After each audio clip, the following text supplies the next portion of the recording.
So if something like that would happen now, how would you deal with that differently?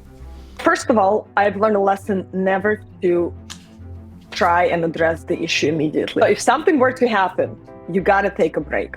Because yes, you're right, your initial emotion might be, oh my God, how could you do this? And maybe even raise your voice and maybe even be emotional and act in such a way that you may be ashamed of later. So take a few minutes, 15 minutes, 30 minutes, even an hour is not going to change anything dramatically in terms of your response time, but it will definitely have a drastic effect on quality of your response. So taking a step away from that moment, taking the time to think through the options and coming from a place of understanding. I want to understand what happened. Instead of coming to that employee and being, how could you have done this?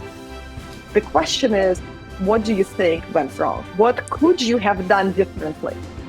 And let the employee take ownership. If they take ownership, there are two things that happen. First of all, they see that you're trying to help them grow. Second of all, they remember that lesson and they retain it in their mind. So the likelihood of the same issue occurring again decreases dramatically. And ultimately, it's not about finger pointing or punishment. It's about becoming a stronger, better organization. And you can only accomplish that by working with people and allowing them to grow. Yes. I think I'm seeing two very clear shifts, right? One is the focus on control or driving rather than like a focus on curiosity and learning and growing.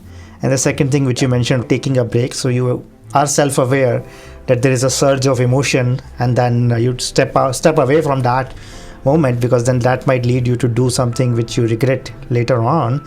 And then you approach it, you come back into it and then lean with a different mindset, which does not only work in the short term, but also creates an impact for your leadership in the long run. Absolutely. And then ultimately, your goal as a leader is to build that relationship with your team, that they come to you. It has nothing to do with fear of punishment or repercussion or anything like that. We're a business, we're not an army. So it's very important to respect one another and to allow for mistakes. Another thing I should mention is, as a leader, it's very important to lead by example. And part of that, of course, is if you make a mistake, you need to acknowledge it.